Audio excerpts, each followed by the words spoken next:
Heading डालो द्विआधारी संक्रियाएं। Heading डालो द्विआधारी संक्रियाएं।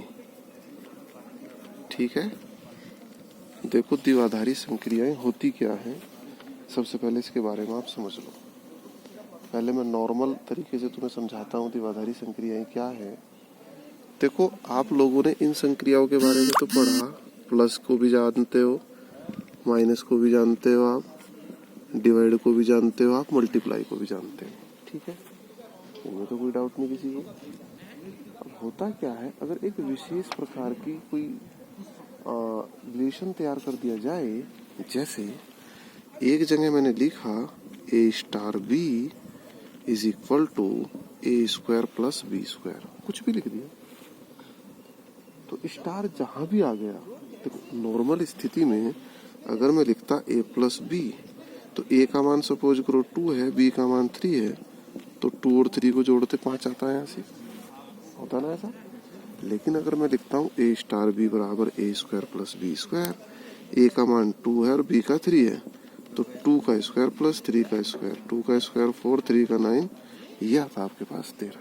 समझ गए? तो मतलब इस तरीके का इन चारों का प्लस माइनस डिवाइड मल्टीप्लाई, इनका सहारा लेके आप कोई भी एक रिलेशन तैयार कर दो, तो उसको हम क्या बोल देते हैं, द्विआधारी संक्रिया। ये तो होगी एक नॉर्मल बात जिससे तुम लोग आसानी से समझ सकते हो। मान लो तुम्हें, और स्टार क्या कहलाता है, बाइनरी ऑपरेशन। मान लो A star B is equal to आपका लिख दिया ए बी, तो यहाँ स्टार जो है कहे का काम कर रहा है, मल्टीप्लाई, तो मतलब किसी का भी काम कर सकता है। अब इसको लिखने का जो तरीका है, परिभाषा जो है वो कुछ इस तरीके से है। परिभाषा नंबर 10 जो है, क्या कहा इसने, किसी समुच्चय ए में एक द्विआधारी संक्रिया स्टार एक फलन है। और कैसा है एक फलन, स्टार सच दैट, भाई स्टार सच दैट, ये जो है वो इस तरीके से है, ए क्रॉस ए टेंस टू ए। यानी जब आप ए स्टार ए या ए क्रॉस ए टेंस टू ए करेंगे, तो इसको आप चाहे तो ऐसे लिख दो। ए क्रॉस ए का क्या मतलब हुआ, ए क्रॉस ए का मतलब द्विआधारी संक्रियाएं नहीं है ये क्रॉस वो है, क्या नहीं होती थी, मल्टीप्लाई होती थी जो दो ब्रैकेट के आपस में, क्या बोलते थे उसको, दो ब्रैकेट की मल्टीप्लाई नहीं होती थी आपस में, तो ये ए क्रॉस ए वो है। तो चाहे तो आप इसको ऐसे लिख दो, या फिर इसको लिखने का जो तरीका है वो ऐसा है, स्टार ब्रैकेट ए बी, ठीक है भाई, या फिर ऐसे लिखो, और या फिर सीधा सीधा क्या लिख दो, ए स्टार बी। तो चाहे तो आप ऐसे निरूपित कर दो इसको, चाहे आप ऐसे निरूपित कर दो, चाहे आप ऐसे निरूपित कर दो। ठीक है, यानी ए क्रॉस ए जो है, ए क्रॉस ए के अंदर जो एलिमेंट आते हैं किस रूप में आते हैं अंदर, भाई ए क्रॉस ए के जो एलिमेंट आते हैं वो किस रूप में आते हैं, भूल गए, ऑर्डर्ड पेयर के रूप में, ऐसे नहीं आते 2 3 4 5, ये नहीं होते, क्या बोलते थे इसको हम, ऑर्डर्ड पेयर। ठीक है, क्रमित युग्म के रूप में। तो इसका मतलब क्या, इधर की तरफ क्रमित युग्म है तो इधर की तरफ क्या हो जाएगा उसका रिजल्ट। यानी अगर 2 3 की मल्टीप्लाई करवा रहा तो सीधा रिजल्ट 6 आ गया, ठीक है, प्लस करवा रहा तो 5 आ गया। वो ए स्क्वायर प्लस बी स्क्वायर भी करवा सकता, कुछ भी कराएगा, वो उसकी मर्जी है। ठीक होगी यहाँ तक की बात। अब हम लिखेंगे यहाँ से इसकी परिभाषाएं। परिभाषाएं क्या क्या है, पहले मैं इसकी लिखता हूँ प्लस की परिभाषा। देखो प्लस की परिभाषा क्या होगी, plus such that R cross R tends to R. ऐसे ही तो लिखना बताया मैंने अभी भी तुम्हें, कि इधर की तरफ क्या आएगा आपके पास, क्रॉस वाला, ठीक है, जिसमें ऑर्डर्ड पेयर आते हैं, उधर की तरफ क्या आएगा, नॉर्मल। तो ये आ गया R cross R tends to R. चाहे तो प्लस वाले को तो आप ऐसे लिख देंगे, तो इसको आप ऐसे भी लिख सकते हैं, a b tends to a plus b द्वारा परिभाषित है, ए प्लस बी द्वारा परिभाषित है। उसके बाद माइनस वाले को कैसे लिखेंगे, minus such that R cross R tends to R. तो इसका क्या मतलब हुआ भाई, इसका मतलब हुआ कि अगर इनके एलिमेंट ए बी हैं तो ए बी टेंस टू आपका क्या हो जाएगा, ए माइनस बी द्वारा परिभाषित होगा। समझ में आ रही बात? कोई दिक्कत तो नहीं? उसके बाद क्या कहा इसने भाई? गुणा। तो गुणा वाला मैंने ऊपर लिखा भी था आपका, R cross R tends to R, या फिर इसका मतलब क्या हुआ? A b tends to a गुणा बी द्वारा परिभाषित है। ठीक होगी ना बात? अब क्या आता है भाग वाला। अब भाग वाले में एक समस्या है जरा सी। अगर आप भाग वाला लिखते हो R cross R tends to R, तो इसमें क्या है भाई? A b tends to a divide b द्वारा परिभाषित है। लेकिन भाग वाले में एक समस्या है, अगर ये बी जीरो हो गया तो समस्या नहीं आएगी। बी अगर जीरो हो गया तो इन्फिनिटी में हो जाएगा पूरा का पूरा। तो इसीलिए क्या लिखते हैं ऐसी कि भाग जो है आपकी द्विआधारी संक्रिया है तो, लेकिन इसमें क्या है? इसमें समस्या किसकी ध्यान रखनी पड़ेगी आपको? b बराबर 0 नहीं होना चाहिए। अगर भाई b बराबर 0 हो गया तो ये क्या हो जाएगा? परिभाषित नहीं है, और ये द्विआधारी संक्रिया भी नहीं रहेगी फिर। ठीक है भाई? तो इसने दिया है आपको यहाँ से कि अगर b बराबर 0 के लिए a अपॉन b परिभाषित नहीं होगा। वो अपने आप ही क्यों नहीं कर रहा इसमें से? तभी खत्म हो रहा लग रहा मुझे। हाँ सर, तभी वही खत्म। चलो खत्म होगा और पढ़ लेंगे तो ठीक होगी ना बात यहाँ तक? तो कहने का मतलब ये है कि भाग वाले में क्या समस्या है आपको? कि b आपका 0 नहीं होना चाहिए। भाई b अगर 0 हो गया तो फिर दिक्कत आ जाएगी। तो मुझे उम्मीद है कि द्विआधारी संक्रिया जो है आपकी समझ में थोड़ी थोड़ी आई होगी, ऐसा तो नहीं है। तो अब मैं इसका एक आध दिया है आपको एग्जाम्पल नंबर, कौन सा कहा भाई इसने? 31। तो पहले तो देखेंगे ही द्विआधारी है या नहीं है। 31 में क्या कहा इसने? सिद्ध कीजिए star R tends to star such that R cross R tends to R. ठीक है भाई? तो क्या कहा इसने? A b tends to a plus 4b square. यहाँ इसने दिया है a b tends to a plus 4b square. ठीक होगी ना बात? तो ये कहता है कि प्रदत्त एक द्विआधारी संक्रिया है, इस बात को आप सिद्ध करें। भाई आप देखो जरा, इट इज रियल नंबर, ठीक है? यानी रियल का जो क्रॉस है वो रियल के साथ हो रहा, और रिजल्ट भी क्या आना चाहिए? रियल। अगर रिजल्ट भी रियल आ गया तो आप क्या कहोगे? ये द्विआधारी संक्रिया है। नहीं है फिर नहीं कहोगे। तो इसके लिए क्या करा आपने? कुछ ले लो आप। a बराबर आपने 1 ले लिया, सपोज करो b बराबर 4 ले लिया, तो क्या हो जाएगा? a star b। अब इसको आप ऐसे लिख सकते हैं direct, a star b is equal to a plus 4b square. इसको आप ऐसे लिख सकते हैं भाई। ठीक है? तो फाइनली तो यही चीज है। तो रखो जरा, 1 star 4 is equal to 1 plus 4b square. b square का मतलब 65। तो 65 क्या है आपका? Real number. बिलोंग कहाँ कर रहा है? रियल नंबर में नहीं कर रहा, रियल नंबर में बिलोंग। तो इसका क्या मतलब हुआ? अतः दी गई जो संक्रिया है वो द्विआधारी संक्रिया है। बात समझ में आई? या कोई दिक्कत परेशानी नहीं भाई? चले एक्सरसाइज पे। रियल नंबर से भी आएंगे वैसे। है भाई? सभी आएंगे रियल नंबर में। हाँ, नहीं मतलब क्या है ना भाई, आज का होमवर्क आप लिखें। उदाहरण 29 तो मैंने बता ही दिया, 30 भी खुद करना है, 31 मैंने बता दिया आपको, उदाहरण नंबर 32 आप करोगे। हाँ, अब आप ये टेबल बनानी सीखो भाई। ठीक है? टेबल से मतलब उदाहरण नंबर 33। ये जो उदाहरण नंबर 33 है, आप इसको समझने का प्रयास करो। 33 में क्या कहा इसने? सिद्ध कीजिए अधिकतम ए बी द्वारा, इस निशान को इसने क्या बोला? ये वी जैसा बना दिया, इसको बोला इसने मैक्सिमाइज, यानी अधिकतम। वी जैसा बना दो, और अगर आप इसको पलट के बना देंगे तो ये क्या हो जाएगा आपका? मिनिमाइज। ठीक है? देखो इसका मतलब क्या है। अब इसने कहा है आपको कि maximise such that R cross R tends to R. यही तो दिया भाई इसने। और इसका मतलब क्या कहा इसने? तथा ए बी अधिकतम। क्या है इसका मतलब? इसका मतलब है a, b टेंस टू अधिकतम, यानी a व b में से जो ज्यादा है वो आ जाएगा। तो मतलब हुआ इसका। तो इसको आप a व b में से जो ज्यादा है वो आ जाएगा। तो स्टार के बदले इसने सीधा यही लिख दिया भाई, ठीक है। इसको आप ऐसे भी लिख सकते हैं, ए स्टार ना लिख के बी इज इक्वल टू ए व बी में अधिकतम, ए व बी में अधिकतम। नहीं समझ में आया? अरे स्टार के बदले वी जैसा बना दिया इसने, और वी का मतलब अधिकतम। अरे इसका ऐसा हुआ ना, मतलब अगर आप कहीं लिखोगे 4 मैक्सिमाइज 5, 6 लिख दो, चलो 4 मैक्सिमाइज 6, तो आंसर क्या आएगा इसका? मिनिमाइज लिखेंगे, मैक्सिमाइज। हाँ, ये तो मैंने मिनिमाइज लिख दिया यार। चलो तो इसको ठीक कर लो, कोई बात नहीं। ये मैक्सिमाइज, ये मैक्सिमाइज, ये मैक्सिमाइज, 4 मैक्सिमाइज 6, तो क्या आएगा?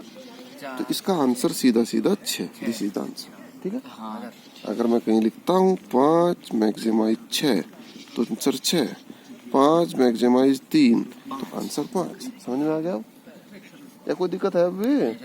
तो इसकी आप टेबल बनाएंगे। तो टेबल कुछ इस तरीके से है, मैं यहाँ टेबल बनाता हूँ। टेबल में इसने निशान कहाँ का लगाया? मैक्सिमाइज का। यहाँ 1, 2 और 3, ओके। और यहाँ भी क्या है भाई? 1, 2 और 3। देखो भाई, 1 और 1 में मैक्सिमाइज 1, यहाँ 1 और 2 में मैक्सिमाइज 2, 1 और 3 में मैक्सिमाइज 3। समझ में आ रहा ना? 2 और 1 में मैक्सिमाइज 2, 2, 2 में 2, 3, 3, 3 और 3। क्लियर? समझ में आ गया होगी टेबल? तो ये समझ लो आपका उदाहरण नंबर जो है कौन सा है? 33वां। हाँ, 33 भी ये समझ लो आपका हो गया, ठीक है। तो इसके भाई सारे उदाहरण आप करोगे, ठीक। अब इसकी कुछ परिभाषाएं और भी हैं। परिभाषा नंबर 10 तो मैंने पढ़ा दी थी आपको। अब आप लिखे परिभाषा नंबर 11। मिटो दो भाई इसको मैं। अब आप देखो भाई, परिभाषा नंबर 11 क्या कहा इसने? परिभाषा नंबर 11 में समुच्चय x के लिए एक द्विआधारी संक्रिया स्टार क्रम विनिमय कहलाती है। तो भाई परिभाषा नंबर 11 को आप किताब में से लिख लेंगे। अगर आप a स्टार b करें और वो b स्टार a के बराबर आए, ठीक है। a स्टार b का मान लो 6 आया अभी, और b स्टार a का मान भी 6 आ गया, तो इसका मतलब क्या हुआ रे? यह क्रम विनिमय नियम का पालन नहीं करती है। करती है अगर बराबर आगे, तो स्टार क्रम विनिमय नियम का पालन करता है, ठीक है भाई। इस पर आधारित कौन सा है उदाहरण? 34 और 35, जो आप खुद करेंगे। अब परिभाषा नंबर लिखे 12। परिभाषा नंबर 12। तो परिभाषा 12 में क्या है रे? अब साहचर्य। तो साहचर्य के लिए आप क्या लिखते हैं? ए स्टार बी स्टार सी, या ए स्टार बी स्टार सी और ए स्टार बी स्टार सी, ठीक है भाई। चाहे तो आप ए का स्टार बी के साथ कर दो, फिर सी का करो, ठीक है। या फिर ए स्टार बी स्टार सी करो आप। तो अगर दोनों स्थिति में बराबर आ गया तो आप क्या बोलोगे? बोलो, यह है साहचर्य नियम का पालन करता। ठीक होगी ना बात? तो इस पे आप उदाहरण कौन कौन से करोगे? 36 और 37, ठीक है। और मुझे फोटो भेजोगे आज जरूर, मैं 5 को फोन करूंगा नहीं तो आज। चलो, तो ये हो गया परिभाषा नंबर 13। इसका क्या मतलब हुआ भाई? तत्समक आइडेंटिटी। आइडेंटिटी तुम लोग याद करो, अगर तुम्हारे याद हो 7वीं 8वीं से हम पढ़ते हुए आ रहे, और यहाँ भी मैंने तुम्हें पढ़ाई कि जैसे आपका एक वर्ड आता है गुणात्मक तत्समक। मैं फिलहाल गुणात्मक की बात कर रहा हूँ। तो भाई गुणात्मक तत्समक निकालने का जो तरीका होता है, 5 में आप गुणा करें काहे की कि वो 5 ही रहे, एक की। तो जहाँ एक जो है ये क्या कहलाएगा? गुणात्मक तत्समक। One is called multiplicative identity. समझ गए? ऐसे योगात्मक तत्समक भी होता था, अगर तुम्हारे याद हो। योगात्मक तत्समक, तो योगात्मक तत्समक 5 में आप योग करें। अरे योग है तो योग ही करना पड़ेगा, गुणा है तो गुणा ही करनी पड़ेगी। तो योग आप किसका करें कि 5 ही रहे? तो 0। तो 0 क्या कहलाता है? योगात्मक। समझ गए? अब आप क्या करते हैं, यदि ए कोई एक एलिमेंट है तो ए का क्या करें आप, स्टार, क्योंकि इस बार काहे की तत्समक चल रही, बाइनरी ऑपरेशन की, और बाइनरी ऑपरेशन कैसे रिप्रेजेंट करते हैं, स्टार से। स्टार, हाँ, भाई गुणात्मक तत्समक चल रही तो गुणा करेंगे, योगात्मक तत्समक चल रही तो प्लस योग करेंगे, करेंगे। और बाइनरी ऑपरेशन चल रहा तो स्टार लगाएंगे। तो ए का स्टार मैं काहे के साथ करूं कि वो ए ही आए, तो वो मैंने माना ई के साथ कर दिया। तो ई जो है ये क्या कहलाएगा आपका, बाइनरी ऑपरेशन का तत्समक। समझे मेरी बात, क्योंकि स्टार तो कुछ भी हो सकता है, इसलिए यहाँ फिक्स नहीं लिख सकते हम। स्टार की वैल्यू प्लस भी हो सकती है, माइनस भी हो सकती है, भाग कुछ भी हो सकती है। देखो यहाँ क्या था, प्लस गुणा फिक्स थी तो इसलिए 1 भी फिक्स हो गया, यहाँ प्लस फिक्स था तो इसलिए 0 फिक्स हो गया। फिक्स है। 1 को आप फिक्स रूप में क्या कहते हैं, गुणात्मक तत्समक। 0 को आप फिक्स रूप में क्या कहते हैं, योगात्मक तत्समक। लेकिन यहाँ कोई फिक्स नहीं है तो इसलिए हमने इसके बदले ई रख दिया कि 5 का स्टार किसके साथ करें, सॉरी ए का स्टार किसके साथ करें, ए ही आए। तो हमने मान लिया कि ई के साथ करने पर ए ही आता है। तो ऐसी कंडीशन समझ गए ना आप लोग, ऐसी कंडीशन में ई क्या कहलाता है, हाँ, द्विआधारी तत्समक। क्या कहलाएगा, बाइनरी, द्विआधारी तत्समक, हाँ, बाइनरी आइडेंटिटी। Binary identification. ठीक है, तो ये आ गया आपका तत्समक। समझ में आ गया ना बात तत्समक की। अब तत्समक के बाद एक और चीज आएगी यहाँ से, अरे किताब भी तो बार बार देखनी पड़ रही है यार, व्युत्क्रमणीय। अब क्या आएगा, व्युत्क्रमणीय। अब मैं लिखूंगा यहाँ से 14 होगी परिभाषा, देखना 14 है क्या, तुम्हारे पे किताब नहीं है तो व्युत्क्रमणीय। ठीक है भाई, inverse, inverse of the identity, existence of inverse भी इसको बोलते हैं। तो देखो व्युत्क्रमणीय में क्या होगा, बस इसी से समझो आप लोग, जो चीज पहले पढ़ रखी इसी से समझो आप। भाई 5 में मैं, देखो मैं पहले क्या पढ़ा रहा, गुणात्मक।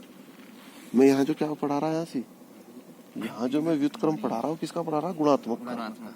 ठीक है भाई, क्या बोलूंगा इसको मैं, गुणात्मक वाले में मैं क्या पढ़ा रहा, व्युत्क्रमणीय, एग्जिस्टेंस ऑफ इनवर्स। तो एग्जिस्टेंस ऑफ इनवर्स में कि 5 में मैं काहे की गुणा करूं कि मेरे पास क्या है भाई, 1। ध्यान से सुनना कि 5 में मैं काहे की गुणा करूं कि मेरे पास क्या आ जाए, 1 मीन्स गुणात्मक तत्समक।